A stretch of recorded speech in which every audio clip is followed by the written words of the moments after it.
찬송하세 찬송하세 주님 나를 구하셨네 찬송하세 찬송하세 주가 구원하셨네 찬송하세 찬송하세 찬송하세 주님 나를 구하셨네 찬송하세 찬송하세 주가 구원하셨네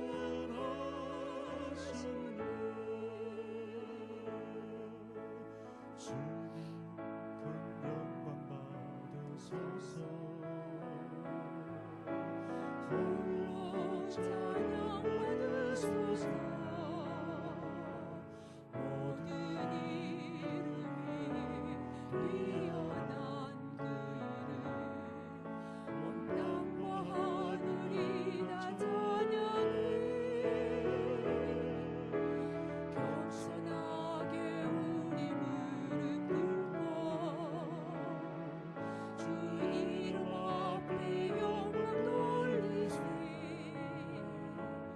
모두 절하세 동생자 예수 주님께 찬양 드리리 모든 영광과 존귀와 능력 받으소서 받으소서 영광과 존귀와 능력 받으소서 받으소서 그리스도 살아계신 우리 모두 일어서서 찬양하겠습니다. 영광과 존귀와 능력 받으소서 받으소서 받으소서 받으소서 영광과 존귀와 능력 받으소서 받으소서 살아계신 살아계신 하나님 할렐루야. 하늘에서 여호와를 찬양하며 높은 데서 그를 찬양할지어다. 그의 모든 천사여 찬양하며 모든 군대여 그를 찬양할지어다. 해와 달아 그를 찬양하며 밝은 별들아 다 그를 찬양할지어다. 하늘의 하늘도 그를 찬양하며 하늘 위에 있는 물들도 그를 찬양할지어다. 아멘. 우리의 피난처여 견고한 망대가 되시는 아버지 하나님, 사막과 같이 메마른 세상 길에서 저희들에게 일용할 양식과 필요한 물질로 채워주신 은혜를 감사드립니다. 오늘은 거룩한 주일을 맞이하여 주님께 펼쳐주신 날개 그늘 아래로 피하여 왔사오니 저희들에게 참 쉼과 기쁨과 안식을 허락하여 주옵소서. 주님께서 세워주신 견고한 망대로 모여온 저희들을 받아주시고 평안을 허락하여 주옵소서. 인자하심을 베푸사 예배하는 저희들에게 하늘의 신령한 기쁨을 맛보게 하여 주옵소서. 예수님 이름으로 기원하옵나이다. 거룩하신 아버지 하나님, 저희들이 주의 전에 나와 하나님 앞에 엎드려 겸손하고 정직한 마음으로 지난 후 한 주간을 돌아봅니다. 하나님께 영광을 돌리는 시간보다는 하나님의 이름을 욕되게 했던 날들이 많았음을 고백합니다. 이 아름다운 가을을 보면서 이 가을의 아름다움이 단풍의 아름다움이 아니라 겨울을 위하여 희생하는 희생의 아름다움인 것을 생각합니다. 겨울을 준비하는 저희들이 되게 하시며 돌이킬 수 없는 저희들의 모습을 주님 앞에 내려놓고 주님 기뻐하시는 열매를 드릴 수 있는 저희들이 되기를 간절히 소망합니다. 그러나 저희들은 우리에게 허락해 주신 믿음을 지키기보다는 흔들리는 바다 물결같이 너무나도 요동치며 또 우리의 믿음도 지키지 못했음을 고백합니다. 성령 충만한 삶을 살으라 하셨지만 저희들은 우리의 생각과 고집을 앞세워 불순종하며 오히려 주님의 영광을 가렸던 저희들임을 고백합니다. 심히 부끄럽고 허물이 너무도 많아 주님 앞에 설 수 없지만 주님의 십자가의 능력을 의지하고 엎드려 싸우니 저희들을 불쌍히 여기시고 용서하여 주옵소서. 이제 남겨져 있는 이 한 해를 잘 마무리하는 저희들이 되게 하시며 좋은 것으로 하나님 앞에 드릴 수 있는 저희들이 되게 하여 주옵소서. 이젠 아버지와 나만이 알고 있는 은밀한 죄를 인하여 묵묵히 참회의 기도를 계속 드립니다.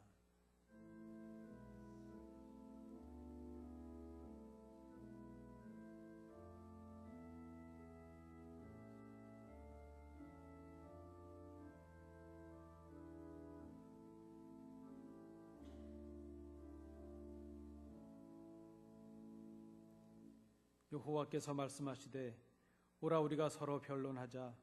너희의 죄가 주홍 같을지라도 눈과 같이 희어질 것이요 진홍같이 붉을지라도 양털같이 희게 되리라. 아멘. 사도신경으로 우리의 신앙을 하나님께 고백하겠습니다. 전능하사 천지를 만드신 하나님 아버지를 내가 믿사오며 그 외아들 우리 주 예수 그리스도를 믿사오니 이는 성령으로 잉태하사 동정녀 마리아에게 나시고 본디오 빌라도에게 고난을 받으사 십자가에 못 박혀 죽으시고 장사한 지 사흘 만에 죽은 자 가운데서 다시 살아나시며 하늘에 오르사 전능하신 하나님 우편에 앉아 계시다가 저리로서 산자와 죽은 자를 심판하러 오시리라. 성령을 믿사오며 거룩한 공회와 성도가 서로 교통하는 것과 죄를 사하여 주시는 것과 몸이 다시 사는 것과 영원히 사는 것을 믿사옵나이다. 아멘.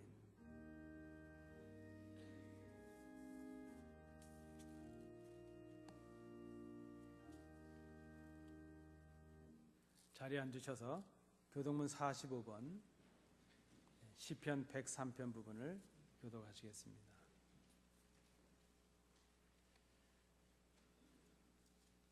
내 영혼아 여호와를 송축하라.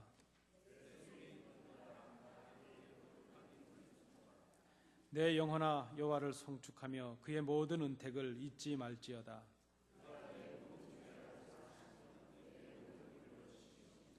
내 생명을 파멸해서 속량하시고 인자와 궁율로 관을 씌우시며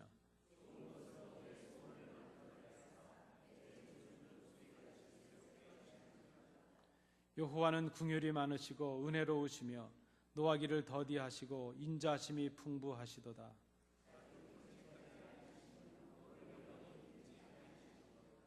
우리의 죄를 따라 우리를 처벌하지는 아니하시며 우리의 죄악을 따라 우리에게 그대로 갚지는 아니하셨으니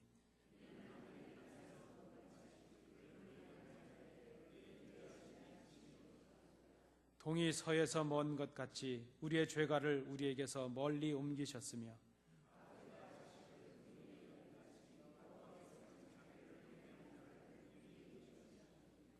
이는 그가 우리의 체질을 아시며 우리가 단지 먼지뿐임을 기억하심이로다. 아멘.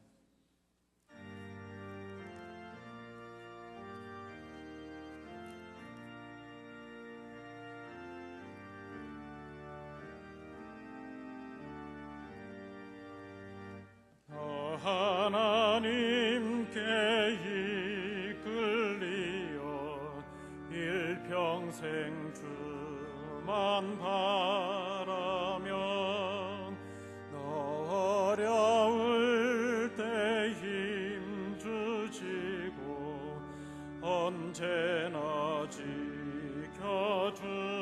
지켜주시리. 주 크신 사랑 믿는 자 그 반석 위에 서리라. 너 설레는 맘 가다듬고 희망 등 기다리면서 은혜로우신 주의 뜻과 사랑에만 족하여라.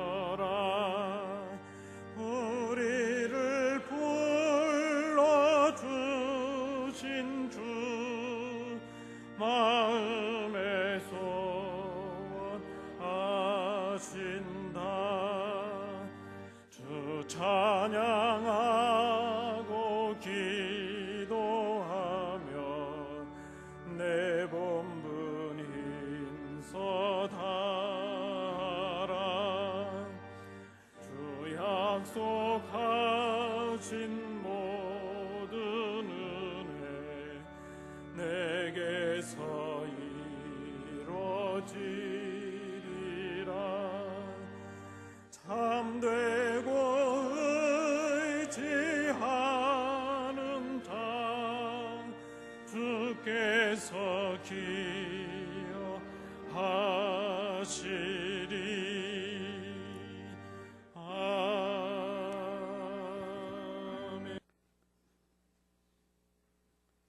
말씀으로 천지를 지으시고 하나님의 형상대로 사람을 만드신 전능하신 하나님 아버지, 주님의 보혈로 저희 죄인들을 죄에서 해방시켜 영원한 생명에 이르게 하신 그 크신 사랑을 감사합니다.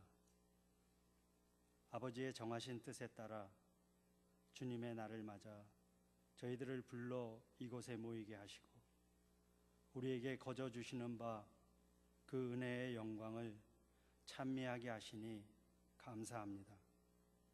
거룩하신 아버지께 예배하는 이 시간, 저희들이 온 마음과 온 힘을 다하여 신령과 진정으로 예배하여서 성령께서 임재하시고 우리와 함께 하심을 체험하는 살아있는 예배가 되게 하여 주시옵소서.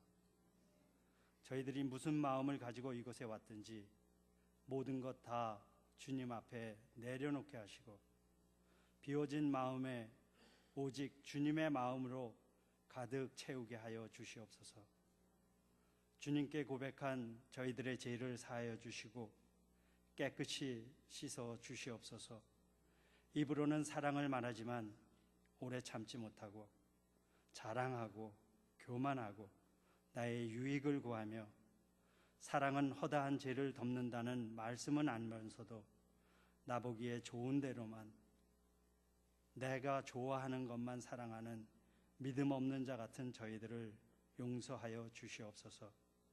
주님을 드러내기보다 나를 드러내고 주님의 몸된 교회를 온전히 세우기보다 나를 세우는 데 힘쓰는 세상에 속한 자 같은 저희들을 긍휼히 여겨 주시옵소서. 교회의 32년 역사를 자랑하지만 32년이 지난 지금 우리의 믿음의 분량과 주님께서 맡기신 사명의 열매를 겸손히 돌아볼 수 있는 저희들이 되기를 원합니다. 만물의 마지막이 가까운 이때에 더 이상 부끄러운 저희들의 모습을 드러내지 않게 하시고 생각은 다르게 할지라도 저희들의 주님을 향한 열정이 저희들이 한마음이 되고 하나가 되어서 합력하여 선을 이루게 하시는 하나님의 영광만을 드러내는 저희들이 되게 하여 주시옵소서.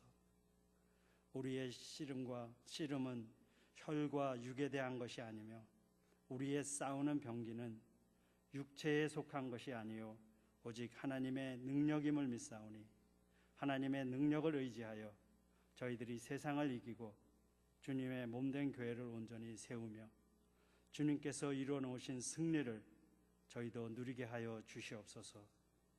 저희 교회가 후원하는 선교지와 선교사님들과 그 가족들에게 아버지께서 능력으로 함께 하셔서 영육이 강건케 하여 주시고 복음 전파의 사역이 빛을 발하며 선교지가 복음의 능력으로 부흥케 하여 주시옵소서. 몸과 마음이 불편하여 고통 중에 있는 성도들을 친히 찾아주시고 치료하여 강건함을 주셔서 기뻐 뛰며 주님을 찬양하는 은혜를 누리게 하여 주시옵소서. 오늘도 말씀을 전하시는 우리 목사님에게 말씀의 능력을 더하여 주셔서 저희들이 말씀을 들을 때에 말씀 가운데 임하시는 주님을 만나 새 힘을 얻고 표대를 향하여 달려가며 사랑과 희락과 화평과 오래 참음과 자비와 양성과 충성과 온유와 절제의 성령의 열매를 맺는 거룩한 승리의 삶을 살게 하여 주시옵소서. 예배의 모든 순서를 성령께 의탁하오며 우리 주 예수 그리스도의 이름으로 하나님의 말씀을 봉독하겠습니다. 하나님의 말씀은 마태복음 25장 1절부터 13절까지의 말씀입니다. 신약성경 마태복음 25장 1절부터 13절까지의 말씀, 신약성경 42면입니다.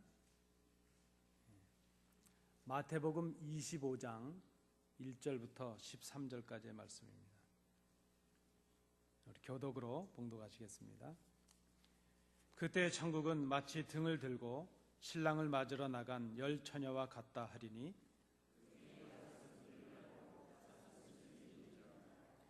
미련한 자들은 등을 가지되 기름을 가지지 아니하고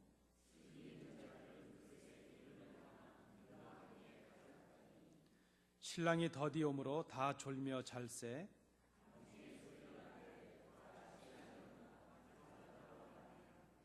이에 그 처녀들이 다 일어나 등을 준비할세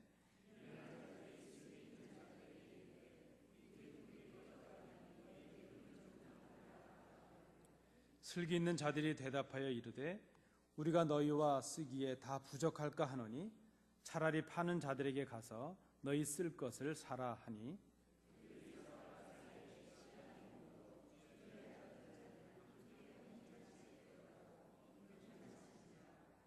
그 후에 남은 처녀들이 와서 이르되 주여 주여 우리에게 열어 주소서.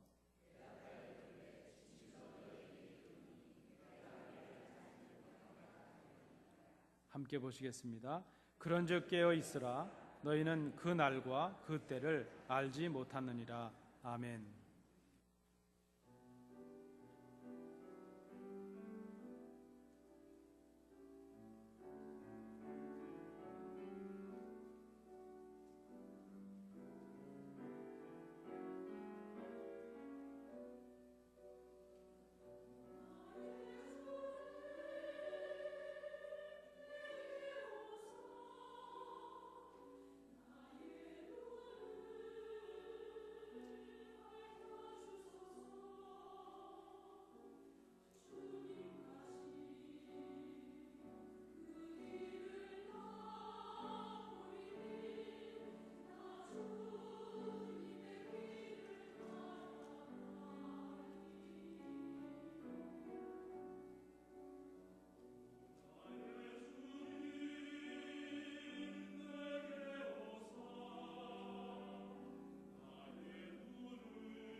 우리 믿는 사람들, 우리 그리스도인들을 한마디로 표현해 주는 말이 있습니다. 우리의 믿는 자들을 특징 지어주는 말이 많지만 그 중에 하나가 기다리는 사람들, 이렇게 말할 수 있습니다.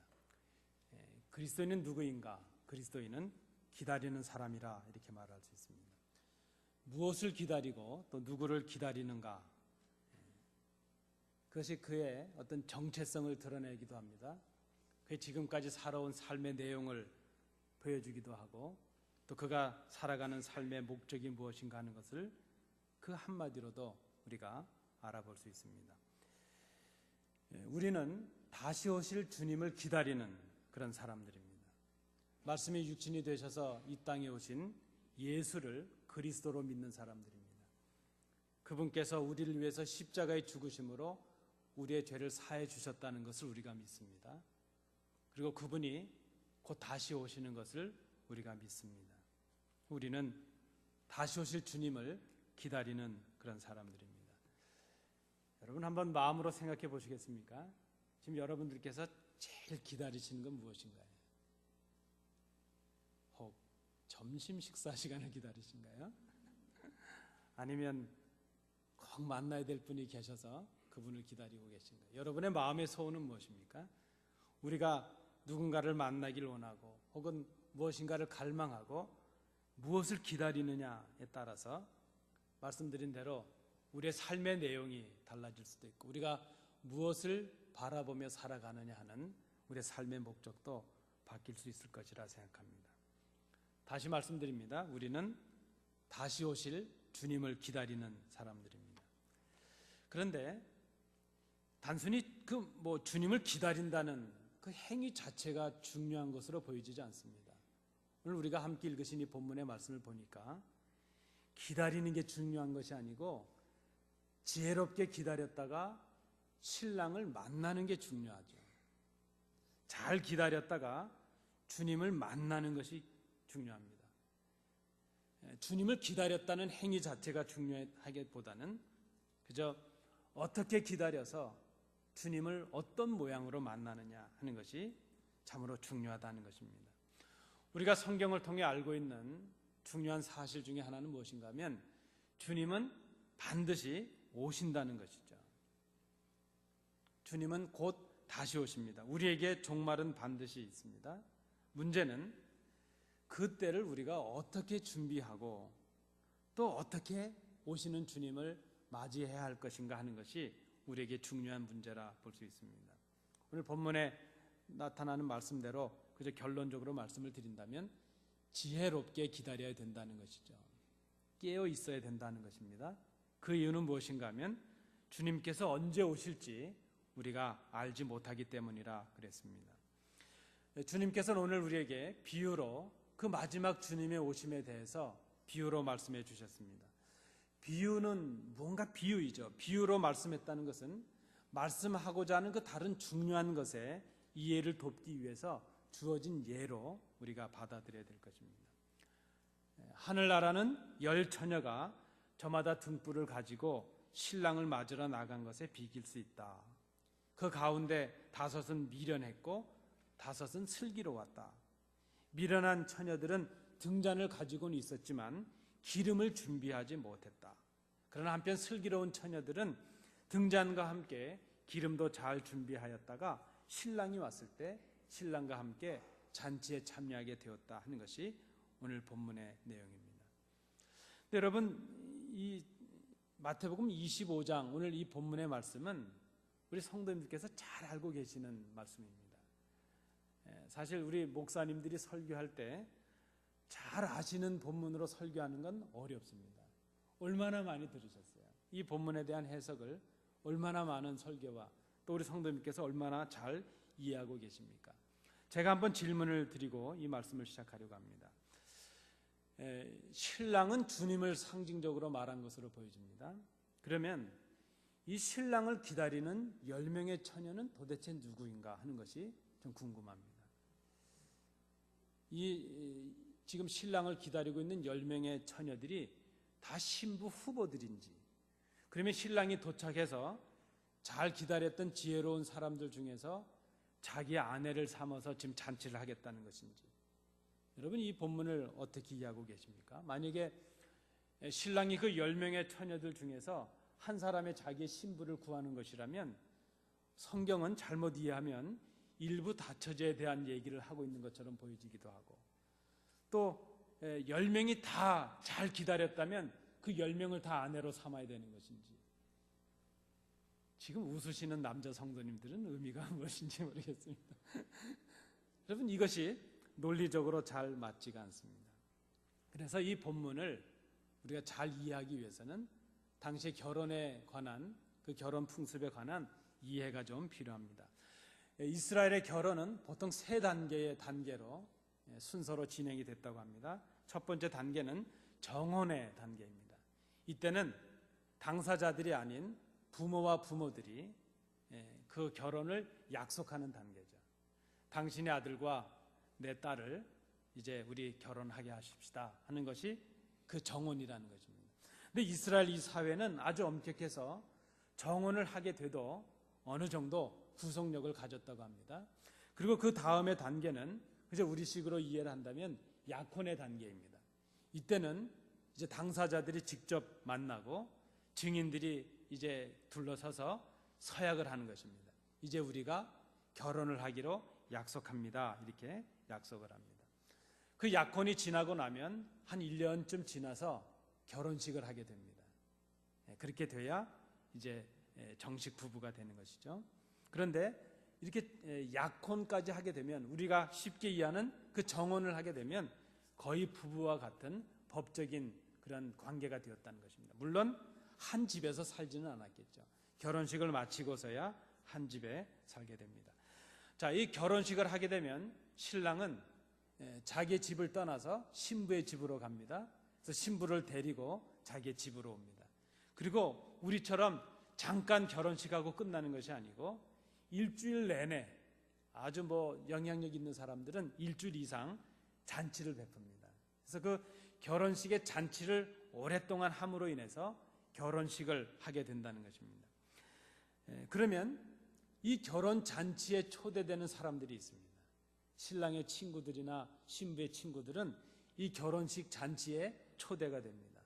그런데 신랑과 신부가 없을 때 잔치에 막 들어가서 먼저 잔치를 하는 것이 아니고, 신랑이 신부의 집에 갔다가 신부를 데리고 올 때, 그때 신랑을 앞에서 잘 영접하고 맞이한 친구들, 그 초대된 사람들이 함께 잔치에 들어가게 된다는 것입니다. 그래서 오늘 본문을 우리가 잘 보면 실제적으로 잘 기다리지 못해서 잔치에 초대는 받았지만 그 잔치에 들어가지 못한 사람들도 실제로 있었던 것으로 보여집니다. 신랑과 신부의 행렬이 있을 때까지 잘 기다렸다가 그때 신랑과 신부와 함께 잔치에 들어가서 이제 잔치를 참여하게 되는 것이죠. 그러니까 여러분, 오늘 본문에 나타난 이 10명의 처녀들은 신부를 의미하는 것은 아닌 것으로 해석하는 것이 좀 더 이해에 도움이 되리라 생각합니다. 오늘 본문은 바로 그 배경적인 상황을 가지고, 이해를 가지고 우리가 본문을 보셔야 될 것입니다. 신랑이 신부를 데리러 신부의 집으로 갔습니다. 근데 신부의 집이 멀 수도 있고 날씨가 굳기도 하고 그러면 쉽게 도착을 못합니다.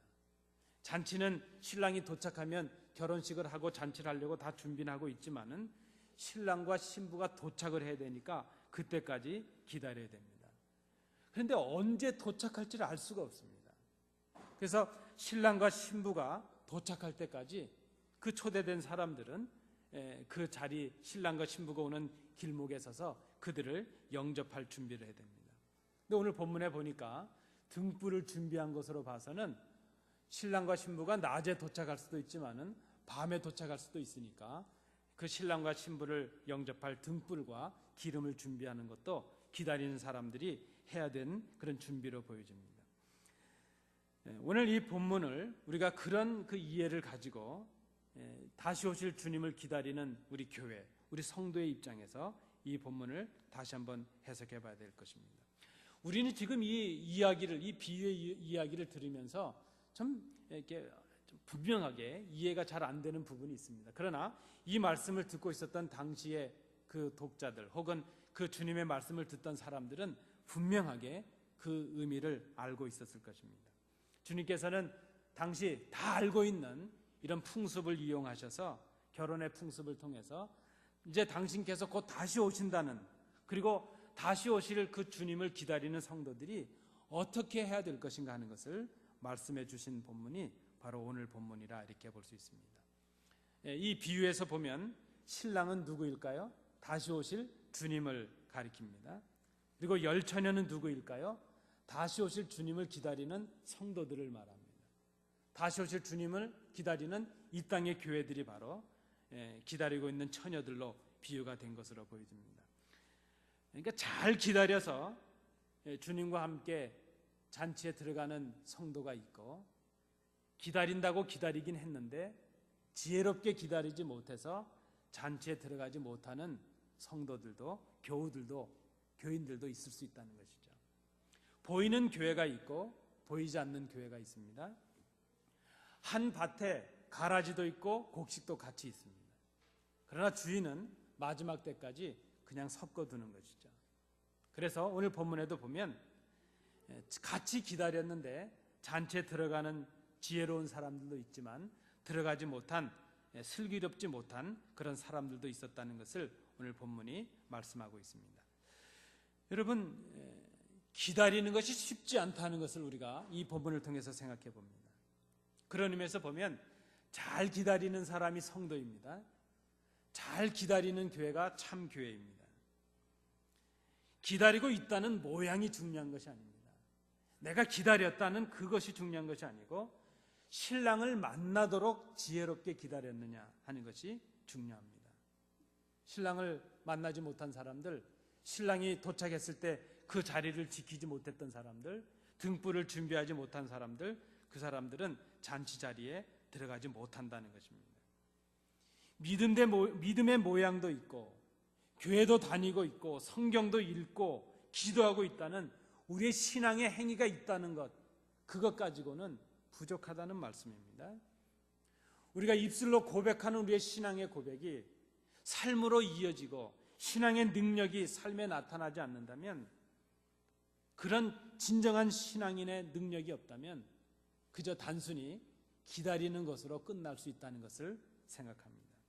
여러분, 우리의 삶에서 우리가 믿는다는 행위, 겉으로 드러나는 행위만큼 감격적으로 주님을 만나고 또 주님을 직접 우리가 그 은혜를 경험하고 누리는 성령의 충만함을 경험하는 그 경험이 우리에게 중요하다는 것을 생각합니다.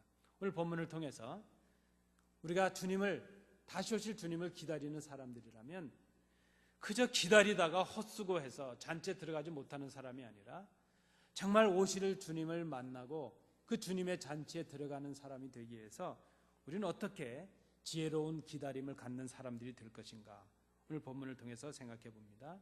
여러분, 어떻게 하면 우리가 지혜롭게 기다리는 사람이 되겠습니까? 첫 번째는 작은 것을 소홀히 하지 않는 사람이 되어야 된다는 것입니다. 오늘 본문 3절과 4절을 중심으로 볼 때에 오늘 본문에서 보면 신랑과 함께 잔치에 들어간 사람들과 들어가지 못한 사람들의 차이는 정말 종이 한 장의 차이입니다. 아주 작은 데서 갈리게 된 것을 봅니다. 10처녀가 모두 아주 수고해서 신랑을 기다렸습니다. 근데 아주 작은 차이가 큰 차이가 되고 말았습니다. 그것은 무엇인가 하면 신랑이 도착했을 때 그 등불을 밝힐 수 있는 기름을 준비하지 못했다는 아주 작은 것이었습니다. 똑같이 수고했습니다. 똑같이 봉사했습니다.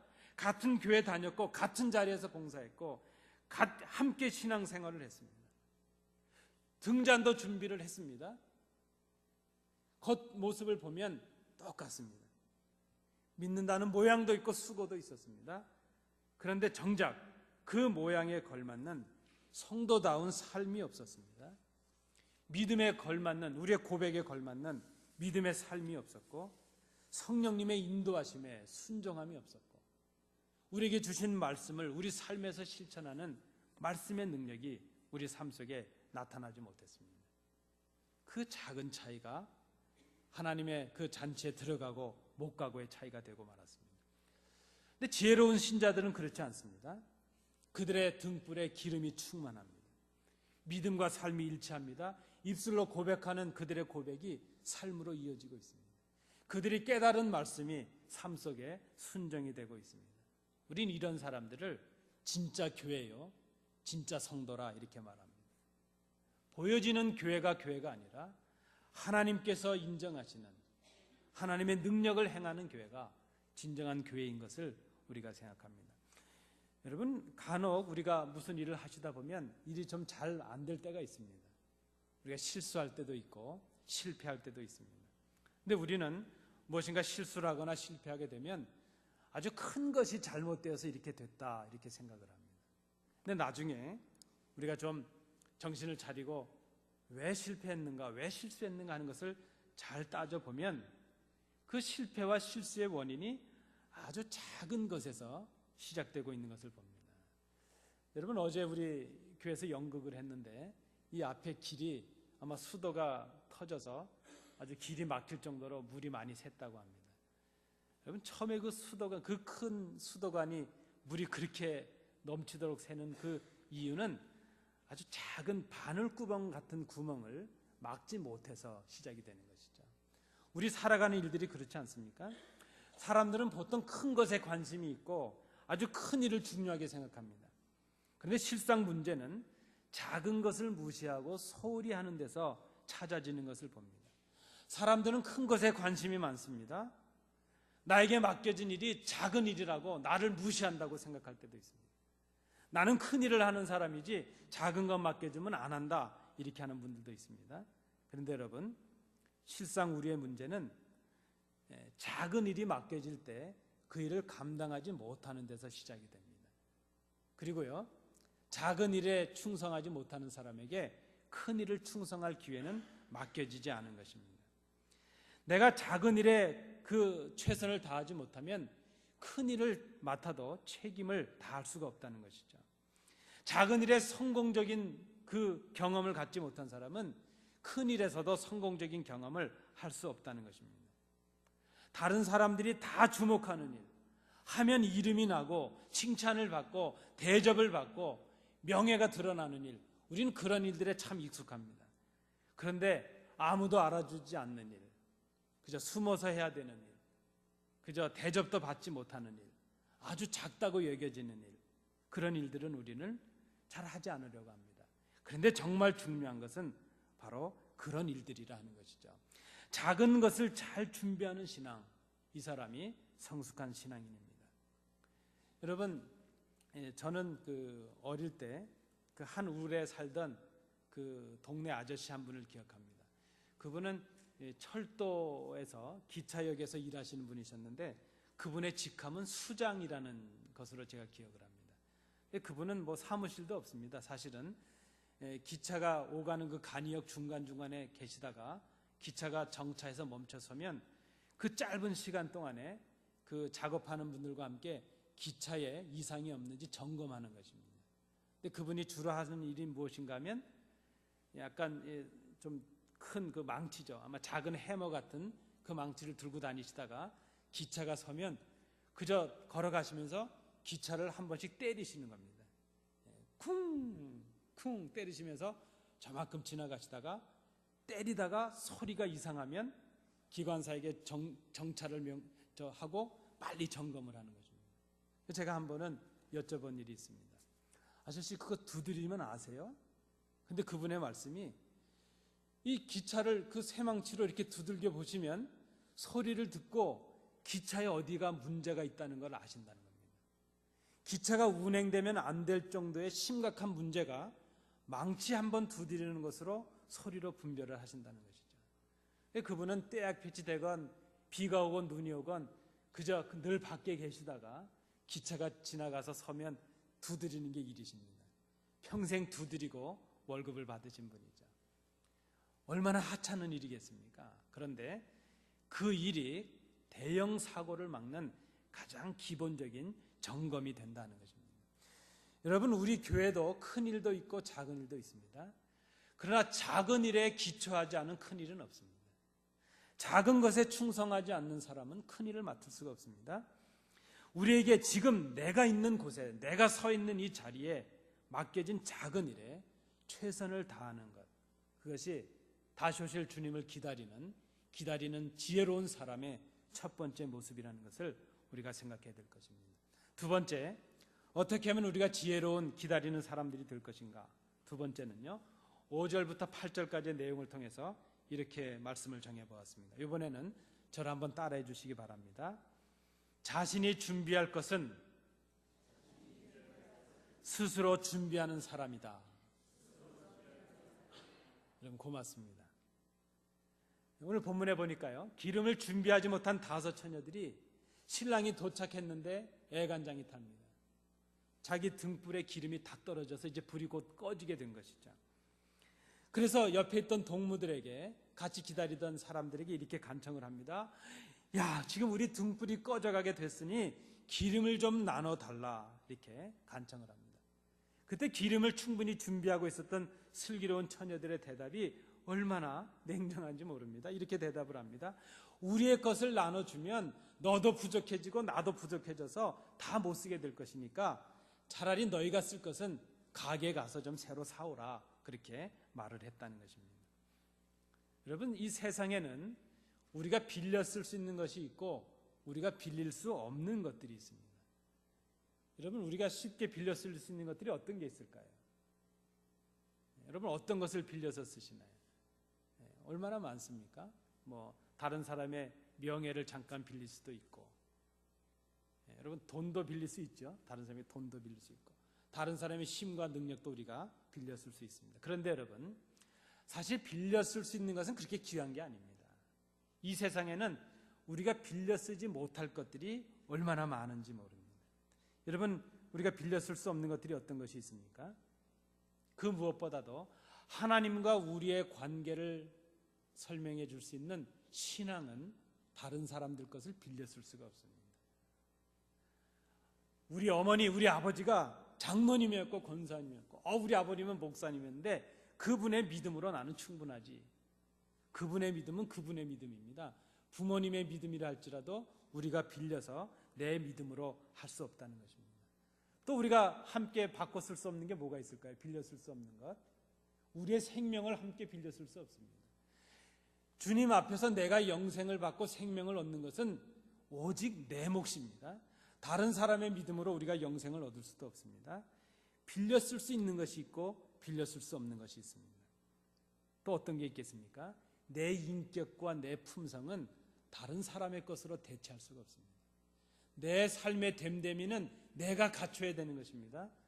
다른 사람과 함께 있다고 해서 그것이 그저 저절로 생기는 것도 아닙니다. 여러분, 우리 교회가 32년이 되었습니다. 우리 교회가 32년의 연수를 가졌다고 해서 우리의 신앙이 그저 저절로 그렇게 32년에 걸맞는 넓이와 깊이를 갖춘다, 그것은 아닌 것입니다. 우리의 성숙하고 고매하고 우리의 고결한 인격과 품성도 남의 것을 빌려서 쓸 수 없다는 것입니다. 내가 훈련받고 내가 준비하고 내가 갖춰야 될 것, 그것들이 얼마나 많은지 모릅니다. 내 믿음은 내가 준비해야 됩니다. 내 등잔에 내 기름은 내가 준비해야 됩니다. 그때 주님께서 오셨을 때 다른 사람의 믿음을 빌려서 우리가 그 잔치에 들어갈 수 없다는 것입니다. 내 인격과 내 삶은 철저하게 내 책임이요, 내가 훈련받아 해서 내가 이루어야 될 나의 몫인 것을 우리가 생각해야 될 것입니다. 여러분, 그런 의미에서 보면 다시 오실 주님을 기다리는 지혜로움의 두 번째 의미는 내가 준비해야 될 것을 내가 준비하는 사람, 그 사람이 참으로 지혜로운 사람입니다. 여러분, 여러분들의 믿음은 여러분들이 관리하셔야 됩니다. 목사가 여러분들의 믿음을 거저주는 것도 아닙니다. 다른 사람의 믿음을 우리가 빌려 쓸 수도 없습니다. 우리가 도움은 줄 수 있지만 내 믿음과 내 인격과 내 삶을 만들어가는 것은 철저하게 우리의 자신의 몫인 것을 우리가 기억해야 될 것입니다. 자신이 준비할 것을 스스로 준비하는 사람, 자신이 그 등불의 기름을 스스로 준비하는 사람, 그 사람이 지혜로운 사람이라는 것을 생각합니다. 마지막 세 번째로, 지혜로운 사람은 어떤 사람인가? 12절부터 13절의 말씀을 통해서 이렇게 제목을 붙여봤습니다. 내일을 위해서 깨어있는 사람이라 하는 것입니다. 왜 그런가 하면요, 좀 기다려서 주님을 만나는 것이 중요한데 기다리는데 어려움이 있다는 것입니다. 여러분, 예수님 믿는 게 쉬우면 누구나 다 하지 않겠습니까? 쉬우면서도 어려운 게 믿음의 길입니다. 이 믿음의 여정을 가다 보면 남들이 하지 않는 고난을 겪을 때도 있고 오해를 받을 때도 있고 그저 스스로 절제하고 그런 삶을 살 때도 있고, 참 우리가 이 믿음의 길을 간다는 것, 오죽하면 그 길을, 주님을 닮아가는 그 길을 십자가의 길이라 그렇게 말하겠습니까? 주님을 기다리는 자들에게 어려움이 있습니다. 신랑과 신부가 오는 것은 알고 있는데 분명히 오기는 오는데 언제 오는지를 알지 못합니다. 그래서 어려움이 있습니다. 오늘 성경에도 보니까 기다리다 지친 처녀들 중에 졸아서 그저 잠이 들 정도입니다. 근데 우리가 생각해 보면 언제 온다는 분명한 때를 알기만 하면 그렇게 나가서 고생할 게 아니고 집에서 그저 편히 자기 일 할 거 하다가 그 올 때 임박해서 그저 그 앞에 딱 나가서 신랑을 맞이하면 될 것 같습니다. 그런데 그것을 그렇게 할 수 없다는 거죠. 가끔 우리가 전도해 보면 그렇게 말씀하시는 분들이 있습니다. 뭐 한평생 예수 믿느라고 그렇게 고생하냐, 이것도 못 해보고 저것도 못 해보고, 얼마나 이 땅이 즐길 게 많은데 그 예수 믿어가지고 그렇게 답답하게 살 게 뭐 있나, 나는 그렇게 안 살 거야, 나는 어떻게 살 건가 하면 그저 내가 하고 싶은 대로 다 하다가 마지막 내가 숨을 거두게 될 그때 딱 가서 회개하고 예수님 잘 믿어서 내가 구원을 받으면 되지, 그러면 내가 할 거 다 하다가 마지막 순간에 가면 되지, 그렇게 말하는 분들이 있습니다. 또 그런 분들도 성경은 잘 알아서 예수님 십자가에 못 박힐 때 한편의 강도가 그렇게 해서 구원을 받았더구만, 이렇게 얘기를 하는 분도 있습니다. 그런데 여러분, 우리에게 문제가 있습니다. 언제 오실지를 우리가 알지 못한다는 것이죠. 그저 우리는 생각하기를 그때 임박해서 준비하면 되지, 하지만 그게 우리의 힘과 능력으로 할 수 없다는 것입니다. 오늘 본문에 보면 그 신랑의 행렬이 밤에 도착한 것으로 보여집니다. 사람들이 전혀 예상하지 못했을 때에 도착을 했습니다. 이것이 주님을 기다리는 우리들에게 어려움입니다. 언제 오실지 우리가 알 수가 없습니다. 그래서 우리가 언제 오실지 모르기에 해야 될 선택은 딱 두 가지입니다. 하나는 무엇일까요? 포기하고 돌아서든지, 아니면 오실 때까지 기다리든지. 우리가 선택해야 될 것은 오실 때까지 기다리는 것입니다. 그래서 성경은 항상 깨어 있으라 그렇게 말합니다.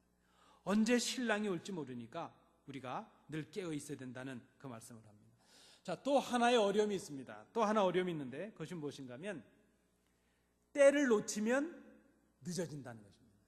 때를 놓치면 문이 닫혀지고 그 잔치에 들어가지 못하게 됩니다. 신랑이 도착할 그때가 있습니다. 그때를 잘 기다렸다가 등불을 켜고 맞아야 되는데 그 때를 놓치면 등불을 준비했다 할지라도 들어가지 못한다는 것입니다. 기름이 떨어진 처녀들이 아마 기름을 구하러 갔다 왔던 것으로 보여집니다. 신랑은 이미 들어갔고 잔치 자리의 문은 닫혀졌습니다. 문을 두드립니다. 주인님, 저희가 이제 등불을 준비해서 왔는데 문을 좀 열어주십시오. 오늘 성경은 그렇게 기록하고 있습니다. 나는 당신들이 누군지 알지 못합니다. 주님을 기다리는 것, 그저 어느 시점까지 미루고 있다가 내가 생각할 그때가 되면 해야지, 그것은 우리의 생각입니다. 우리가 생각하는 때와 주님께서 오시는 때는 다르고 우리는 그것을 도무지 알 수가 없습니다. 여러분, 모든 것은 때가 있다, 성경이 그렇게 말합니다. 여러분, 그 때가 언제인가요? 그저 우리는 생각하기를 지금은 아니고 하루쯤 지나서, 지금은 아니고 한 1년쯤 지나서, 지금은 내가 돈을 좀 더 벌어야 되니까 한 10년쯤 후에 돈 좀 잘 벌어놓고 여유가 있을 때 예수를 믿죠.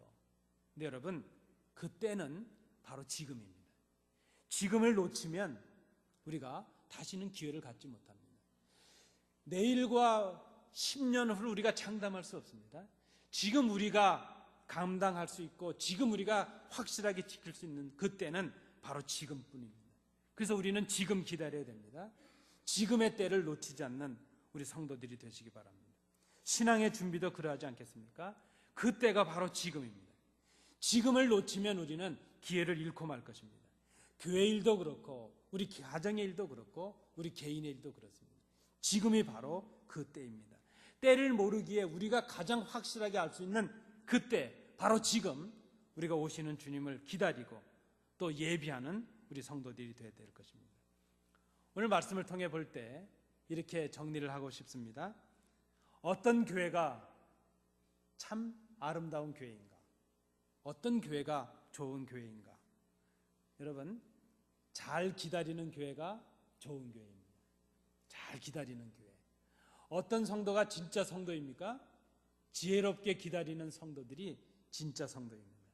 그들이 교회 일꾼이요, 지도자요, 성도들이 되어야 될 것입니다. 여러분, 지금 우리 교회에 이제 중요한 일꾼들을 뽑아야 되고 또 우리 교회에 꼭 필요한 일꾼들이 있다면 누구일까 생각해 봅니다. 여러분, 우리가 교회 일꾼들을 하나님 앞에 이제 뽑아야 된다면 어떤 분들을 뽑아야 될까 생각해 봅니다. 이것을 위해서 우리가 할 일은 기도하는 일입니다. 우리의 인간적인 어떤 방법을 동원할 일이 아닙니다. 우리 온 교회가 근신하고 하나님 앞에 기도해야 될 것입니다. 하나님 앞에 교회를 위해서 기도하고 묵상함으로 이 일을 감당할 수 있기를 원합니다. 오늘 우리는 특별히 이제 주배 공고를 드렸는데 중요한 직분자들을 선출하는 일을 하게 됩니다. 디도서 1장은 장로와 감독의 직분에 관해서 이렇게 말씀하고 있습니다. 하나님의 청지기로서 책망할 것이 없고 제 고집대로 하지 아니하며 급히 분내지 아니하며 술을 즐기지 아니하며 구타하지 아니하며 더러운 일을 탐하지 아니하며 오직 나그네를 대접하며 선을 좋아하며 근신하며 의로우며 거룩하며 절제하며 미쁜 말씀의 가르침을 그대로 지키는 자가 되어야 된다 말씀합니다. 여러분, 이 모든 내용을 그저 한마디로 말하면 교회를 위한 일꾼은 예수님을 잘 믿는 사람이어야 됩니다. 교회와 성도를 사랑하는 사람이어야 됩니다. 교회를 위해서 희생할 수 있는 사람이어야 됩니다. 오늘 말씀에 비춰서 생각해 본다면 지혜로운 기다림을 하는 사람들이어야 될 것입니다. 그들은 작은 일에 충성할 수 있는 사람이어야 됩니다. 자신이 준비할 것을 스스로 준비한 사람이어야 됩니다. 그리고 근신해서 깨어있는 신앙인이어야 될 것입니다. 그런 분들이 우리 교회에 필요합니다. 그리고 그런 분들을 분별할 수 있는 신앙의 눈이 우리에게 필요합니다. 그런 지혜로움을 가진 사람, 그 사람들이 이 마지막 때를 살아가는 성도들입니다. 다시 오실 주님을 기다리는 우리들에게 필요한 것, 그것은 바로 지혜로운 기다림, 그것입니다. 기도하시겠습니다. 은혜로우신 아버지 하나님, 오늘 우리에게 주신 말씀을 생각하며 우리 교회가 그리고 저희들이 지혜롭게 기다리는 사람들이 되기를 원합니다. 작은 것을 소홀히 하지 않으며 우리가 갖춰야 될 것을 스스로 갖추며 그리고 항상 깨어서 이 때를 준비하는 우리 교회, 참된 교회 그리고 참된 성도들이 되도록 인도해 주시옵소서. 예수님 이름으로 기도하옵나이다. 아멘.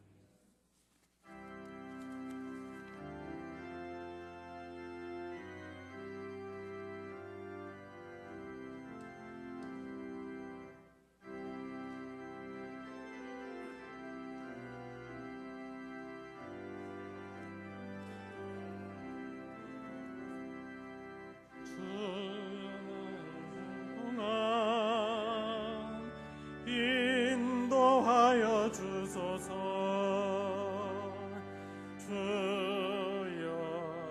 주여 나를 인도하소서. 바른 세상 살 동안 주여 인도하소서. 피난처인 예수여, 세상 물결 흥할 때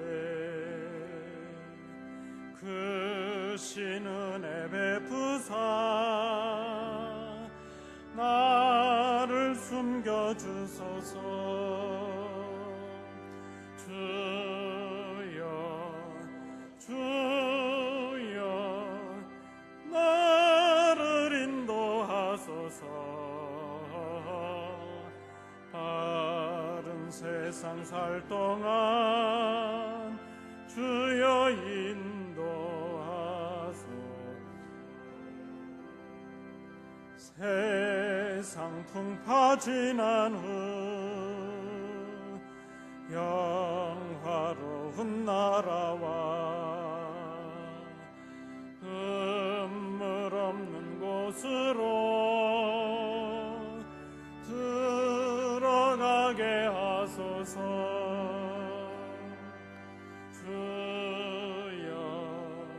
주여 나를 인도하소서.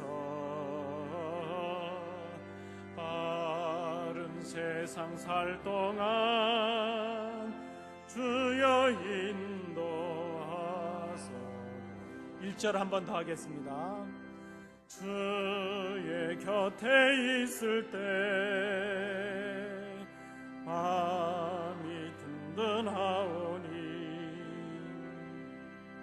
주여 내가 살 동안 인도하여 주소서. 주여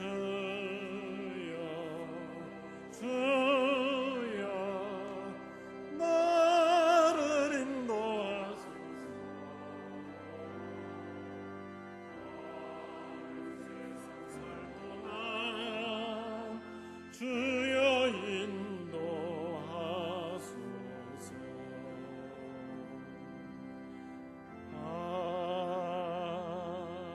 아멘. 은혜가 풍성하신 아버지 하나님, 오늘 거룩한 성일 저희들을 주의 전에 오르게 하시며 부족한 저희들을 용납하시고 저희들의 죄를 사하시며 저희들의 예배와 이 예물을 받으심을 감사드립니다. 우리의 마음과 정성을 다하여 드렸사오니 하나님 받아주셔서 이 예물이 하나님 나라와 영광을 위하여 아름답게 쓰여지는 예물 되도록 구별하여 주옵소서. 이 예물을 드리면서도 부족함을 생각하고 머리 숙인 주의 자녀들을 기억해 주셔서 그들의 삶이 곤고하지 않게 하시며 궁핍하지 않게 하시며 수고의 열매를 거두는 복이 있게 하시고 감사의 조건이 넘쳐나는 형통의 가정과 기업들을 이룰 수 있도록 인도해 주시옵소서. 주신 은혜를 감사드리며 예수님 이름으로 봉헌기도하옵나이다. 아멘.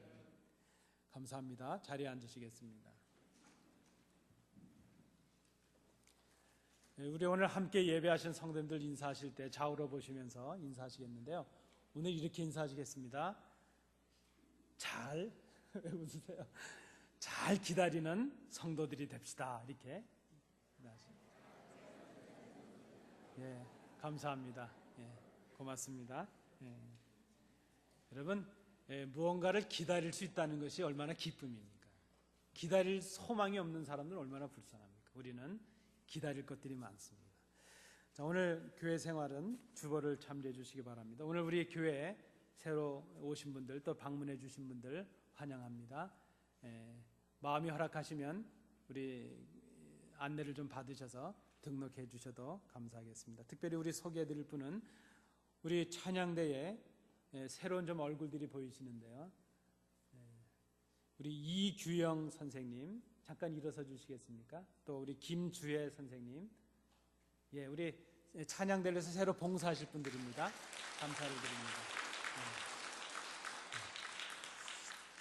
우리 지휘자님께서 이렇게 추천해 주셔서 당회가 허락해 드렸는데 이렇게 인물과 키로 뽑으셨는지 모르겠어요. 아주 좋은 청년들, 우리 선생님들 오셔서 감사를 드리고, 우리 지금 공부 중에 있습니다. 우리 성도님께서 또 기도해 주셔서 좋은 과정들 잘 맞출 수 있도록 해주시면 감사하겠습니다. 우리 주보를 참조해 주시기 바라고요. 먼저 임시 공동의회를 공고합니다. 일심의 장소는 11월 9일, 11월 둘째 주일 2부 예배 후에 본당에서 모이도록 하겠습니다. 안건은 우리 시무 장로님 선출을 위한 투표건으로 모이도록 하겠습니다. 후보자는 우리 정관에 근거해서 당회가 다음과 같은 분들을 추천해 드렸습니다. 그 명단에 기록된 것은 여러분 우리 정관에 근거해서 당회가 추천한 것임을 기억해 주시기 바라고요. 혹 이 점에 관해서 궁금하신 문의가 있으시면 우리 당회원들께 문의해 주시면 잘 알려드리도록 하겠습니다. 특별히 뭐 교회 일이 중요하지 않은 일이 없지만은 이 직분자들을 선출하는 일은 많이 기도해야 될 일입니다. 중요한 일입니다. 우리가 인간적인 방법으로 생각하지 마시고 인위적인 방법 생각하지 마시고 후보자들뿐만이 아니라 우리 모든 성도들이 하나님 앞에 기도하심으로 우리가 이 일들을 통해서 교회가 새로워지고 부흥하는 계기가 될 수 있도록 협력해 주시면 감사하겠습니다. 우리 오늘 예배 후에 친교 후에 당회로 모이는 것 기억해 주시기 바랍니다. 새가족 환영회를 11월 8일 날 모이겠습니다.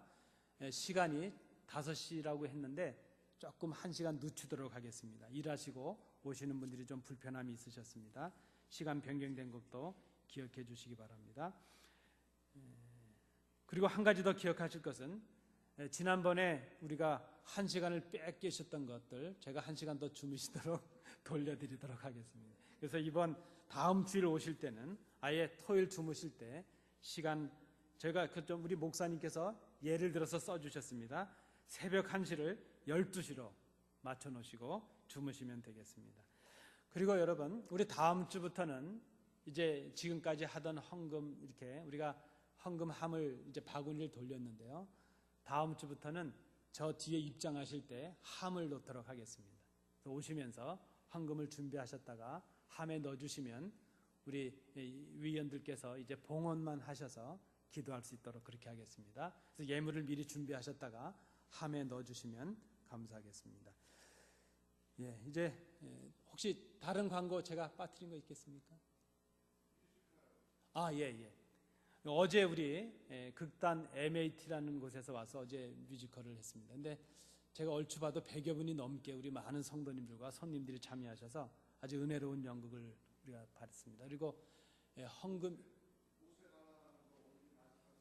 맞습니다. 우리 그 주배도 드렸는데요.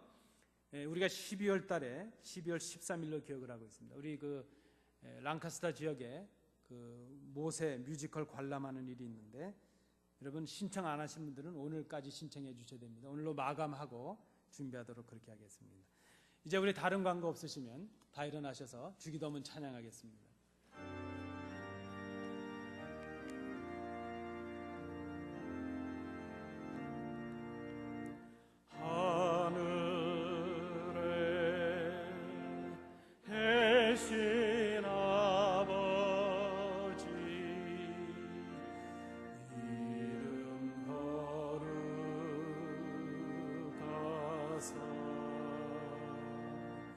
주님 나라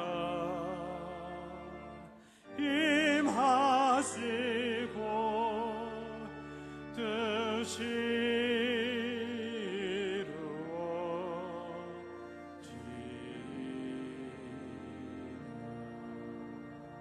이루어지나 일용할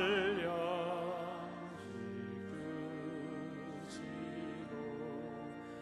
우리들의 큰 죄 다 용서하옵시고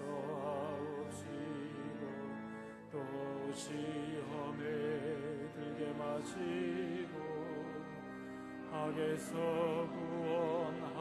구원하소서. 대개 주의 나라 주의 권세 주의 영광 영원히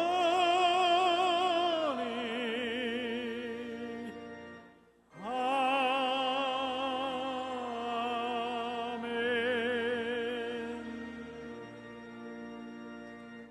은혜가 풍성하신 아버지 하나님, 오늘 저희들과 함께 예배에 참여하여 예배 드리는 젊은 가정이 있습니다. 그 가정의 종들을 붙잡아 주옵시고 지금까지 주님께서 인도해 주셨던 것처럼 그들의 삶이 앞으로도 복되게 하셔서 주 앞에서 주님 주시는 은혜를 풍성히 누리는 그런 삶이 될 수 있도록 인도해 주시옵소서. 오늘 교회를 위해서 말없이 봉사하며 이제 작은 것에서 충성했던 주의 종들을 기억해 주옵시고 그들이 섬김으로 인하여 기쁨이 충만할 수 있도록 인도해 주시옵소서. 우리 찬양대를 위해서 또 함께 봉사할 좋은 일꾼들을 보내주심을 감사합니다. 합력하여 하나님을 찬양하는 일에 더 즐겨하는 우리 찬양대가 될 수 있도록 인도해 주시옵소서. 아버지 하나님, 우리에게 주신 말씀을 기억합니다. 그 말씀을 부여잡고 세상으로 나갑니다. 이번 한 주간 동안 우리 주신 말씀대로 순종하고 능력 있는 삶을 삶으로 승리의 삶을 경험하는 모든 교회, 모든 성도들이 될 수 있도록 인도해 주시옵소서. 이제는 예수 그리스도의 은혜와 우리 아버지 하나님의 크신 사랑하심과 성령님의 교통하심이 하나님께 나와 예배하며 우리에게 주시는 말씀을 통하여 지혜로운 기다림의 사람들이 될 것을 마음에 결단하는 그 자녀들 위해, 그들의 가정과 기업 위에 항상 함께 계시기를 간절히 축원하옵나이다. 아멘.